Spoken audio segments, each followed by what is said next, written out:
Hello, welcome to Millennial Anti-Terrorizers. And today we're going to be talking about MOS schools or military occupation specialty schools. And my MOS was 0331, which stood for Infantry Machine Gunner. And the first school that we would go to after boot camp would be SOI, which would be School of Infantry, which is at Camp Pendleton, California. And also they have there is the MCT, the Marine Corps Combat Training Facility. MTC, yeah, Marine Corps Combat Training, right? Wait, yeah. Yes. And at this facility, we would learn the basics of infantry school. And one of the first things they like to make you learn is basically carrying packs. So they want to make sure you know how to carry ungodly amounts of weight. And then slowly they start you on little bumpy hills. And then they start working your way up to the mountains to climb the mountains. In this time frame at the School of Infantry, they would also have us shoot a lot of blanks. So we would do a lot of training, whether it would be urban or if it was rural area training in the forest or crossing streams or up little hills and so on and so forth. But before we even got to all of that, we had to do a lot of land navigation training where we would go out with certain markers out within a mile of our facility, and we would have to probably get 7 to 10 land nav markers. And then once we get back, we have to give like a 8 or 10 digit grid on the specific location that we were land naving. Uh, there was a couple other things where we got to do for fun, like for instance, we got to shoot the M203s for the first time, and those were a orange paste projectile, kind of a Nerf projectile, plastic, and it did not explode. It just kind of puffed a little bit of the white powder. Another weapon system that we got to work on was the AT4, which is anti-tank rocket 4. Now, I believe it's Swedish. The Swedish make them, or the Finnish, or the one of the Norwegian countries make them. Maybe Norway. Um, Swedish. and it is Swedish. Okay. And it's just a for light armored vehicles for fixed fortified positions. And in the School of Infantry, everything's on the cheap. So they have the AT4 trainer, which shoots a 9 millimeter Luger tracer with red phosphorus. And you shoot these little bad boys out to a target at roughly 2 to 300 meters out. I believe the AT4 is accurate at a point target at 500 and then maybe an area at 800 meters. Don't quote me on that. I know the M203 was a lot shorter than the AT4 on distance. Eventually, worked our way up to the squad automatic weapon, the M249 SAW. And when we did that, they only gave us probably about 30 to 40 rounds. So we didn't get that many rounds for the M249. After that point, then we did a lot of mount and urban environment training with blanks, artillery simulating rounds, flares, pop up flares, cluster flares. Uh, a lot of that was in the mount facility at Camp Pendleton. We called it the $1 million mount town. But before we got there, we would also do the cheap one, which was Koreatown, which was specifically built after the Korean War or I'm sorry, during the Korean War to teach Marines how to fight in conventional, or I'm sorry, in mountain environments because of Seoul, Korea, I believe it was. After the Seoul, Korea, Incheon landing, and then they took Seoul, they built this facility here. So it was pretty old, and it was, you could see where it had been upgraded over the years. And by the time I got it in the early 2000s, you could see that they were kind of gearing and shifting it towards more of a counterinsurgency tactics. And the $1 million mount town was more of your conventional warfare fighting in urban environment. And with that one, it was, I believe, 7-1 if you're in a urban environment, and 3 to 1 if you're in a rural area. Is you want 3 attackers or 7 attackers to 1.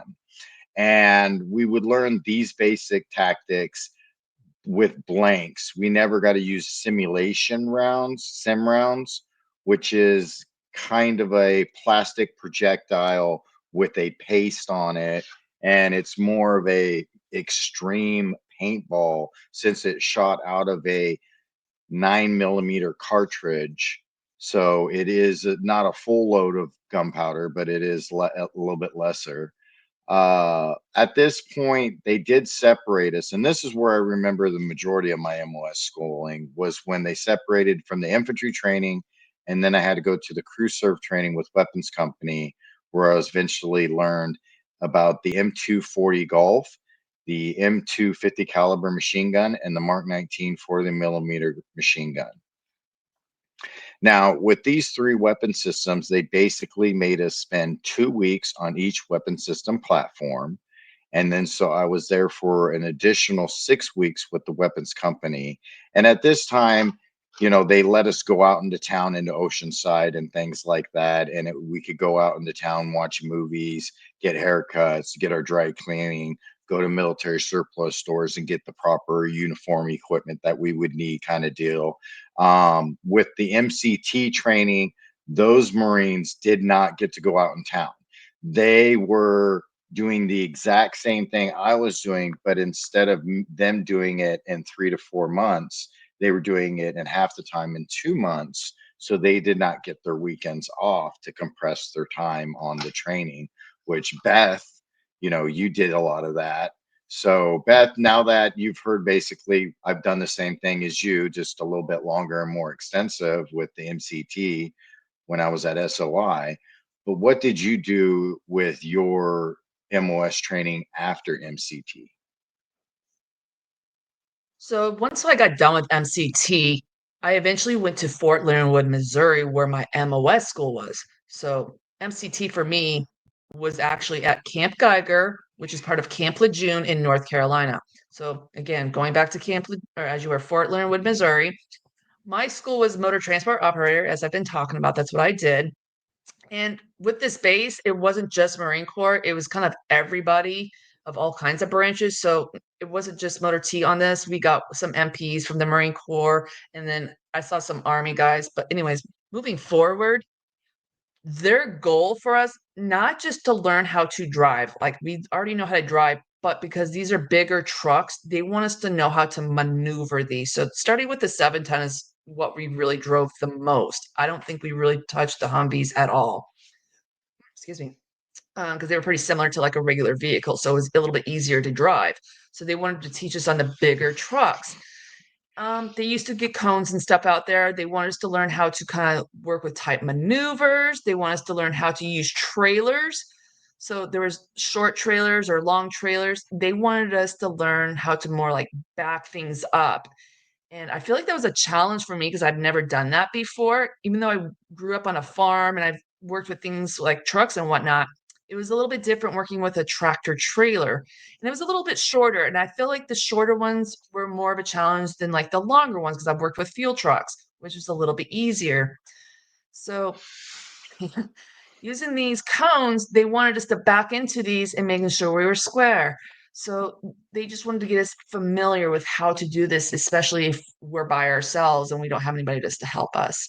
They also got us out there. So if we had to do recovery incidents, so they actually buried a 7-ton in the middle of this little like hole with water filled up to it, and they wanted us to recover it by putting ropes and stuff to hook it up and whatnot and use another vehicle to tow it. So I remember getting into this huge, massive puddle where this 7-ton was buried, and I had to actually get inside the water to get underneath the 7-ton to wrap this huge, not a chain, but the tow winches Cable. and whatnot. And Oh, that's yeah. what we were using. So we had to learn how to hook it up a specific way because if we didn't hook it up properly, one, it could break. Two, it could create more of a problem with where I was getting stuck and whatnot. So I had a blast. I'm not gonna lie. I don't mind getting dirty and muddy. So us 2 girls, the only 2 girls in their entire platoon, are down there getting dirty, where the guys are just sitting there staring. So I thought it was a little gun ho. That was my favorite part. We did a lot of convoying. We did some night driving as well because they wanted to get us used to working in the dark. So there was times where we didn't even have headlights. They had these specific type of infrared lights that are attached to a lot of our vehicles. So when we go to use our MVGs, we see these little red dots. So we're still able to know where the vehicle's at, but we're not having headlights and stuff to let the enemy or something like that know where we're at. So that was definitely a challenge for me too, because I already have vision problems. So trying to already drive in the dark is enough, but now we're driving with barely these little red dots you can see in front of you, and you're just trying to follow. So that was a lot of fun. There wasn't a whole lot they did with us because, again, they were just trying to get us familiar with how to use this type of equipment. They also introduced us to, again, 3531 is just the 7 tons in the Humvee. So that's what I did. So when introducing a lot of the materials of like how to put the canvases up, how to properly stow it inside the actual vehicle, which is constantly a challenge. It's easy getting it out, but putting it back together is actually a lot harder. So they would teach you how a proper way to fold this canvas that we use for like troops and stuff when towing the cargo, or sorry, not cargo, as you were, the troops and stuff, so that way they have overhead. And what I thought was very unique about it is because they're air, what do they call them? Air brakes versus like the brakes that we see in vehicles today. So Mm. you had to slow down a little differently. So just getting familiar again with these type of vehicles. I don't know what to say. I had a lot of fun doing that. So are those more like drum brakes instead? Because usually civilian brakes are disc brakes, so they're more like drums, Yeah. aren't they? So these are drum brakes because they use air versus an actual pad like our vehicles do today. These are all air. Um, you don't see it today, but a lot of the older, I think like 5 tons and stuff had this thing called a jerry brake. So for trucks that go downhill, a lot of civilian trucks today all still have this. So if you have a bigger load and you're going down a hill, it's almost like a second type of brake. So you're not pushing on your brake pedal and then locking up the brakes. It helps kind of slow it down, almost similar to like shifting down in a vehicle. So you slow down a little bit easier without causing fire in the brakes or locking something up. Okay. Okay. Now, did you go out in town on the weekends? Did you have the Oh, weekends off? yes. So this is where we finally actually did get to go out in town. We only had the weekends off. The majority time we're always whether in class or working on the trucks, and that's all we were doing. But we did have some liberty finally once we got to MOS school, and they kind of let us have some time to go do our own thing versus having to be like shadowed all the time. Oh, okay. Okay. How about you, Brody? I know you didn't have any time out during your final stages at MOS school, but what was it like once you shifted over from your boot camp phrase and you actually started learning your trade as a Cav Scout with equipment? Yeah, it was it's interesting because there's two distinct like cavalry scouts, okay? There's the traditional cavalry scout where you're coming in hot with a Bradley, you're loud, that type of thing. You could be forward of your battalion a little bit or, you know, that kind of thing, but you're still eyes and ears, but you're there to kind of, fuck shit up.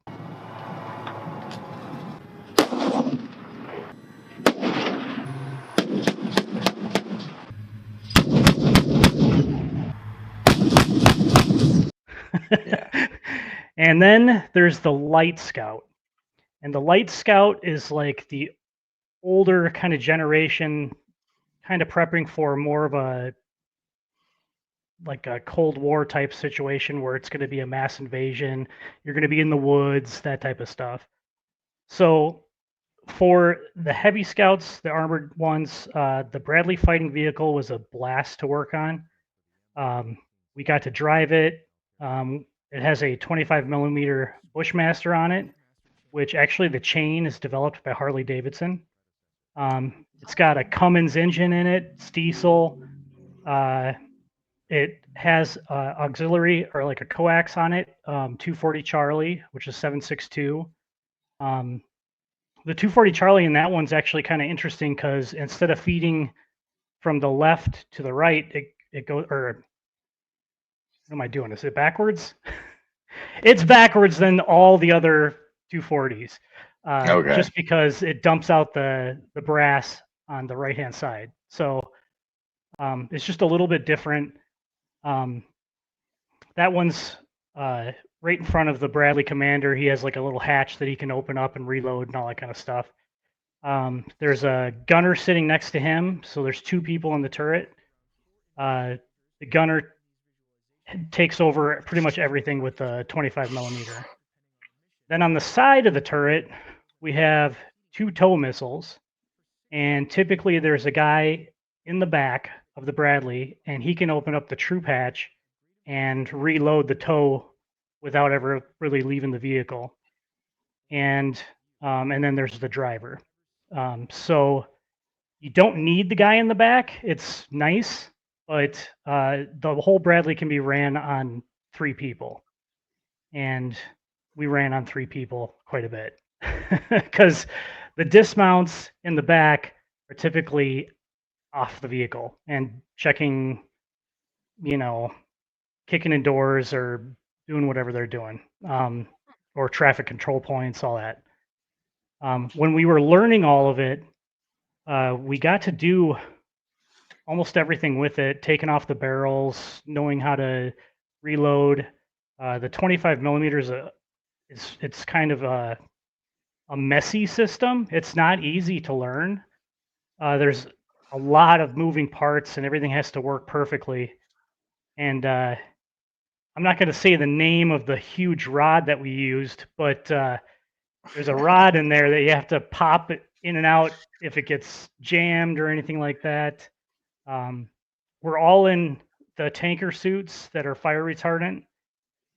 We have those giant helmets on that have the, kind of like these actually, that have the comms right in you, so all the crew members can talk to each other. We would definitely hook up a little CD player and have internal Metallica playing the entire time. Fuck yeah. So I was primarily the driver. I did a little bit of dismount work, but the driving, there's so much maintenance that we had to learn that we couldn't actually do it in training. So I didn't get to change like any of the tracks in the training or any of that kind of stuff. That was till later on, till I got to my unit. But that's overall what the Bradley is. And you normally work with tanks. So there's going to be 6 Bradleys and 4 tanks, the Abrams. And it's called a hunter-killer team. The Bradleys would hunt down and find the enemy, and then they would call up the Abrams, and they would pop a 120 in. So that's kind of the general concept of what that looks like. On the other side of things, for more of, I guess, what is MCT? Is that what you guys kind of call it? Yeah. We have to learn all of that stuff, just like the basic soldiering stuff. But the light scouts more focus on, like, we had to learn all the vehicles, like, in the world. Like, so all the different tanks for China, Russia, like, we had to know all of that stuff, because what a light scout does is they will break into like a 2 or 3 man team. You go way ahead of everyone and sit on an observation post, OP, and we have like long range acquisition systems like a LRAS, scopes, binoculars, whatever we need, optics to see what the enemy has. So we got taught how to basically get into position, create a fighting position that is more for concealment, not cover, and how to properly position yourself so that you can gain as much intel as possible. And we had to constantly move around with that. Another huge thing was land nav. I mean, that I still to this day can read a map like the back of my hand. Like, I have no issues with that at all. We had to do a bunch of night land nav too, and That was really fun. Like I'm telling you, land nav, I had so much fun with that shit. I did Uh, too. It was good. yeah, it was like the hills of Kentucky. We're going through all this forest and shit like that, and we had to pretty much the entire time you're a light scout, you have to maintain noise and light discipline. So tape around the dog tags, nothing shiny on you at all. Like nothing can move around. You have to tape up everything. You can't make noise. And they would Right. sit in these woods waiting for you to do your land nav stuff, and you had to pull out your poncho and go underneath it with the red light, looking at your map and shit like that. So if they seen you at all, you're done. And even moving around, you had to do it very, very carefully because if you make too much noise, it's pitch black. You can't see where you're going. But if you make too much noise, they'll fail you for that too. Um, so I had a lot of fun with land nav. That was really cool. Some of the other stuff that we have to do, um, we start to learn other jobs because being so far ahead of everyone, you kind of have to know how to use multiple systems and do multiple things. So like fire support, mortars. We learned how to be like makeshift sappers, working with C4, uh, just more of like trying to, and a lot of survival stuff too, like how to find clean water. Uh, I don't know. It almost kind of sounds like Boy Scout shit, but it's more than Right. that, you know. Makes sense. Like there's a lot to it. Uh, but you basically had to know how to survive on your own in case you get cut off, in case the enemy comes up behind you and you can't get back to your place, or your unit. You have to be able to hold your own still. So that's when we started learning even the enemy weapon systems. Like how does their rockets fire? How does RPGs fire? How does AKs fire? And so it was a combination of effort of just everything kind of around reconnaissance. That's the main thing because Yeah. the scouts are the eyes and ears of the army. Like we're going to be the ones that are way ahead of everyone, telling the division what's coming up. So I do actually have a question for you. Other than being in the tanks, did they ever have you do anything on foot sometimes too? Like teaching you inside and outside the tank kind of stuff? yeah, when you're doing, you mean being around the tank? So are you constantly always in the tank, or is there gonna be times where they tell you to stationary the tank and they want you to get outside and maybe do some stuff on Dismount. foot? She's wondering if you dismounted from the Dismount, there we Bradleys. go. Yeah, dismount Yeah, stuff. yeah. The only person that never dismounts is the driver. You have to stay with the vehicle at all times. So everyone else, though, like we'll park at a traffic control point. We'll set the concertina wire, and then start checking cars and all that. Every civilian that comes through, we're checking all them. I mean, we can turn into MPs like that type of scenario or that Yes. kind of thing. We're scouts are very flexible. Like the Bradleys, we didn't use like an incredible amount. Like it was more of we had that as at our disposable, but we were on foot more so than using the actual Bradley. Okay. Right. Now, what's the hours that you could run a Bradley before it's going to need at least some PMI? Oh man, really? I don't know. I don't remember that shit. Right, scratch that. I figure there's a reason why, because like you're going to need motor T mechanics come in there, everything, because like there was a point when we were in Iraq where we ran the Humvees for about 4 months, and they sent a guy up for motor T mechanics, and he was up there servicing the trucks, and it took him like over 3 weeks to do all the Humvees in the company. So I figure like there's a so many hours that Bradley's got before you guys really need to start looking at that engine. Yeah, I mean, if you look at it, like Iraq's totally different than a normal kind of war. You know what I mean? Like we always had, like if we did go out and we went past everyone, we'd only be out there for a day and then we'd come back. And Right. so we shut off our vehicles quite a bit. But we always have supply lines, you know? Like the supply lines are the huge difference. Like back in World War II, no supply lines, like Yeah, Jesus. But now it's like you can get it, ammo, all that kind of stuff, pretty lickety split. that's Um, good. That's but where Beth comes in. yeah, Yeah, exactly. I love supply, man. Like Motor thought we T, did. I love them. But yeah, I mean, we didn't Meals on have wheels. to worry too much Mhm. about our fuel usage and all that. Right. Um, there was a couple times where it was like, all right, we're gonna have to have our vehicles off for like 2 days because we're not gonna get anything. Um, but we didn't have to. It wasn't such a huge worry. Mm. Okay.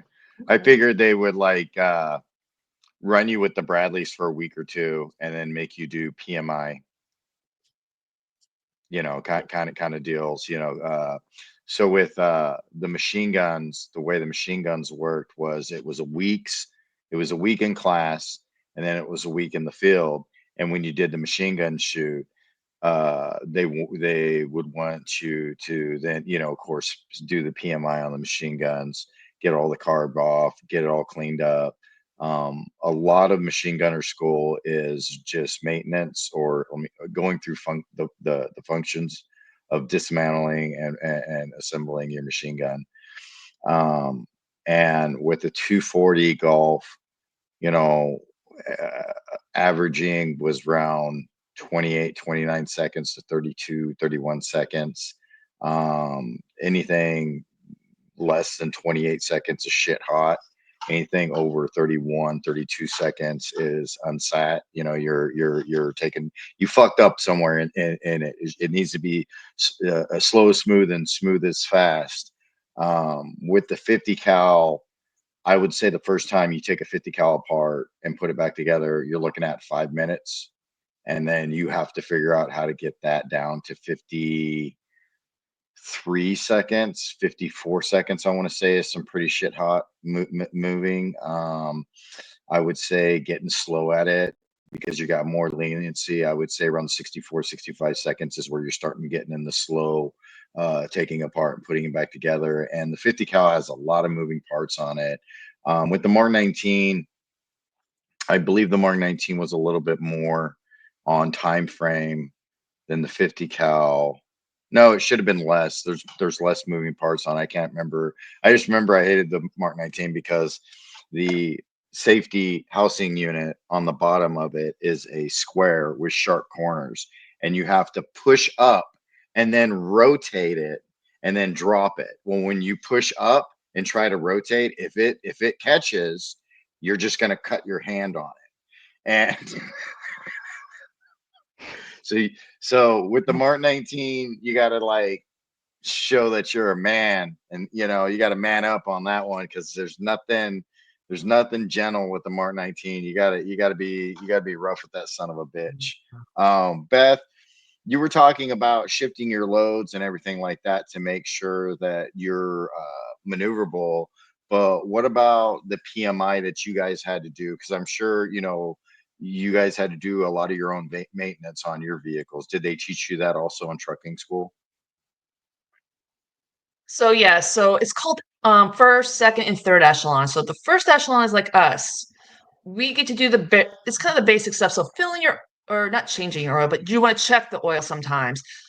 Check the tires, little basic stuff like that, making sure things aren't broken, headlight stuff, little maintenance stuff. But if anything's bigger than that, what second echelon means is that's when it needs to maybe go to maintenance. So they actually have to physically change the oil. We don't do that. Maintenance has its own designated rules to do that.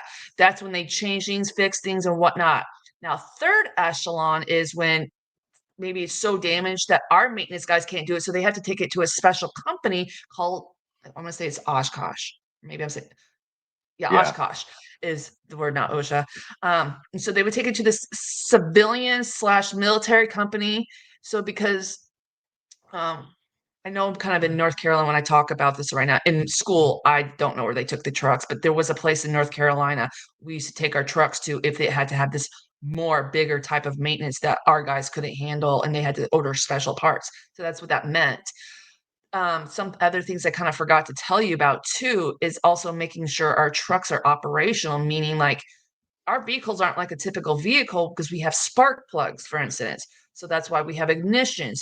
Whereas we don't have keys to start these vehicles. So they're called glow plugs. So we used to have to just turn this little switch. There's this little light that will let us know that the glow plugs are warming up. Once they're warm enough, this light would turn on and say, okay, it's now you're okay to like say, like start this vehicle.